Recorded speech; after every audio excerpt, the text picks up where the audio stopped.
राष्ट्रीय स्वयंसेवक संघ के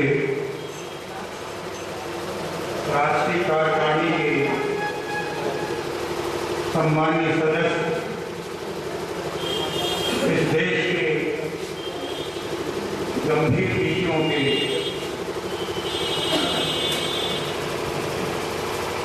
बहुत ही बड़े विचारक श्री इंद्रेश जी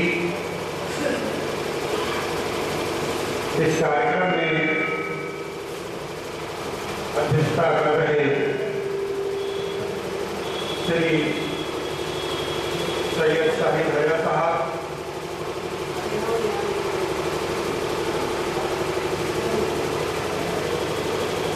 राष्ट्रीय मुस्लिम मंच के सह संयोजक सम्मानीय श्री गोलक बिहारी जी,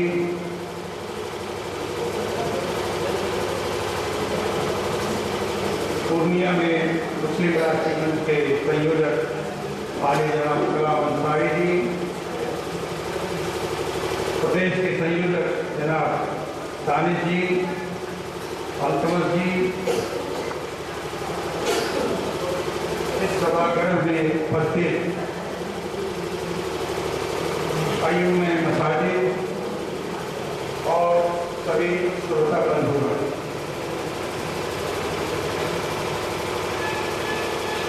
हमारे बीच आज व्यक्ति मौजूद है।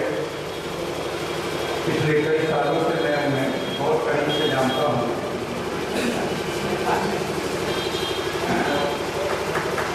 उनके सामने कुछ कहना सूरज को चिराग दिखाना है।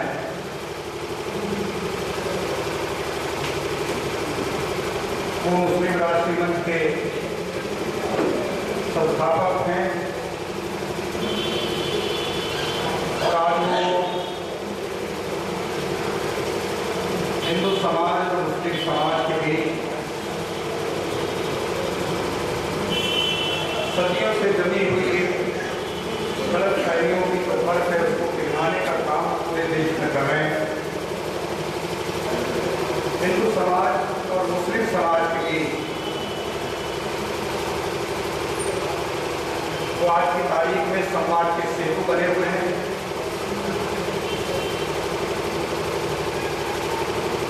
हिंदू समाज और मुस्लिम समाज एक राष्ट्रवाद की राह को दिखाकर उन्होंने हर जाति धर्मपंथ समाज के लोगों को एक प्लेटफॉर्म में लाने का एक बहुत ही बड़ा प्रशंसनीय काम किया है,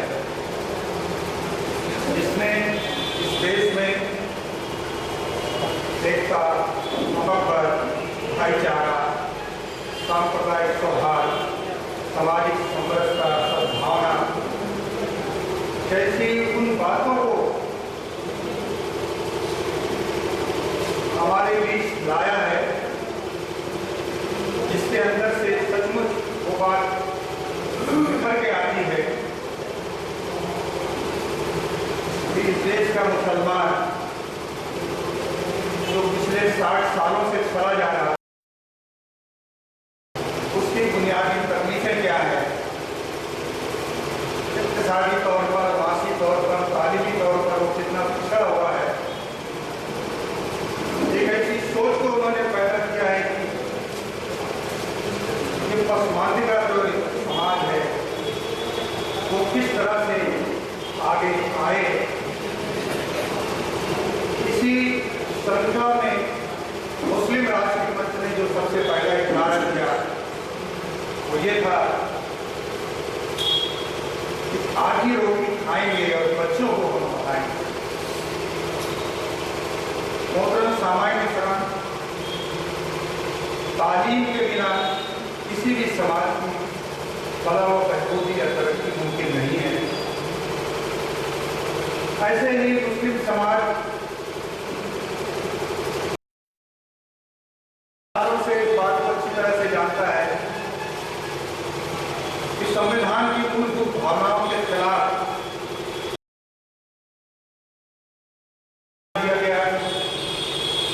कभी लोग जो हमने नारे दिए गए इन्हीं नारों के जरिए उन्होंने अल्पसंख्यक समुदाय को का हमदर्द बनने के लिए सुनहरा जहाज बना। कभी भी पिछली सरकारों में पिछले 60 साल में मुसलमानों के अहम जो मसाइल थे, शैक्षणिक हो, आर्थिक हो, सामाजिक हो, राजनीतिक हो, उनको कभी भी अपने साथ मुख्य धारा में जोड़ने का प्रयास नहीं किया। और नतीजा ये हुआ कि उनके भावनाओं के साथ खिलवाड़ करते हुए उन्हें कागजी योजनाओं में जकड़ कर रखने का काम हुआ। उसका नतीजा ये हुआ कि आज हमारा मुस्लिम समाज तंगी, बेरोजगारी, भुखमरी, अशिक्षा, आतंकवाद, दंगे जैसा उसका नसीब बन गया और वो एक पशुपालने की हालत में के पीछे चला। इन बातों की चिंता मुस्लिम राष्ट्रीय मंच ने की और उन्होंने एक ऐसा प्लेटफॉर्म हमारे लिए तैयार किया जिसमें हर जाति, धर्म और पंथ के समाज के लोग अपनी बात को रख सकते हैं। आज बहुत सारी बातें ऐसी हैं जिसकी वजह से समाज में दूरी पैदा होती है। वो दूरी कैसे कम हो? हर जाति और हर तरह की जो भी जनप्रतिनिधि हो, चाहे वो सामाजिक संस्थाएं हो, मुस्लिम राष्ट्रीय मंच का ये स्टेज वो स्टेज है जिस स्टेज पे हर कोई अपनी बात को रखकर उन बातों को, उन तकलीफों को, उन समस्याओं को दूर कर पाता है जो पहले कभी नहीं थी। इसके लिए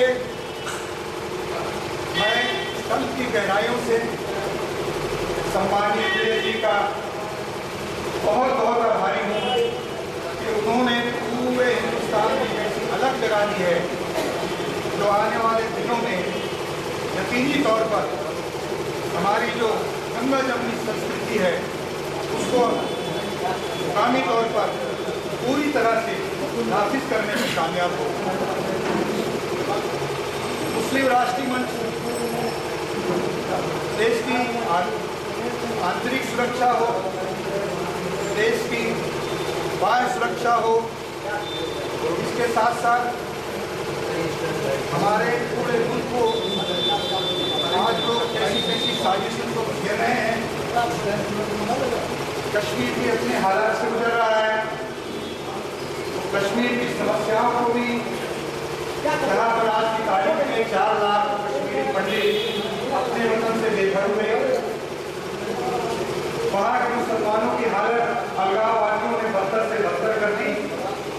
अभी एक हादसा हो गया बॉर्डर पे, हिंदुस्तान के 2 सैनिकों का कत्ल हुआ।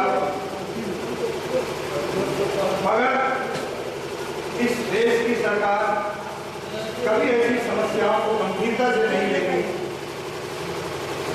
आज देखिए, पाकिस्तान हिंदुस्तान की ही खैरात से बना हुआ मुल्क है, उसको बनने में कभी कोई तकलीफ या वो मदद नहीं हुई।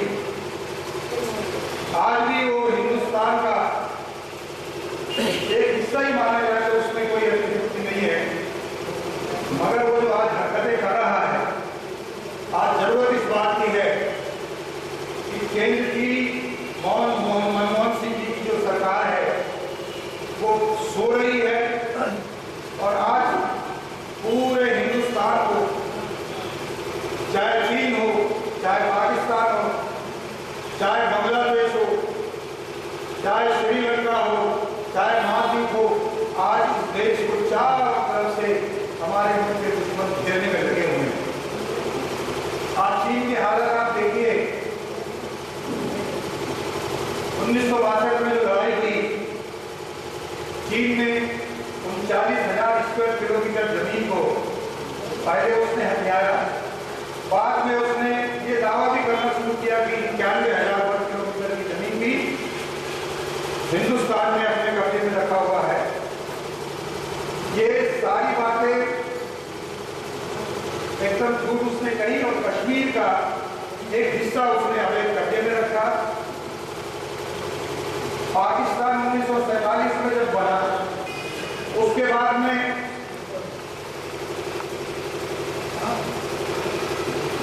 राजा हरि सिंह थे कश्मीर के, उन्होंने जब उसका विलय हिंदुस्तान में किया तो पाकिस्तान, बल्तिस्तान और गिलगित में का वो हिस्सा उसने अवैध कब्जे में किया।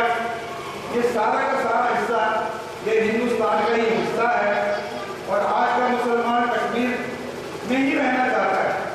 कश्मीर से वो रहकर वो हिंदुस्तान के ही साथ रहना चाहता है, मगर कुछ अलगाववादी नेता पाकिस्तान की शय पर आज वहाँ पर दंगा फसाद कराकर कश्मीर में बदमनी का एक माहौल बना के रखे हैं।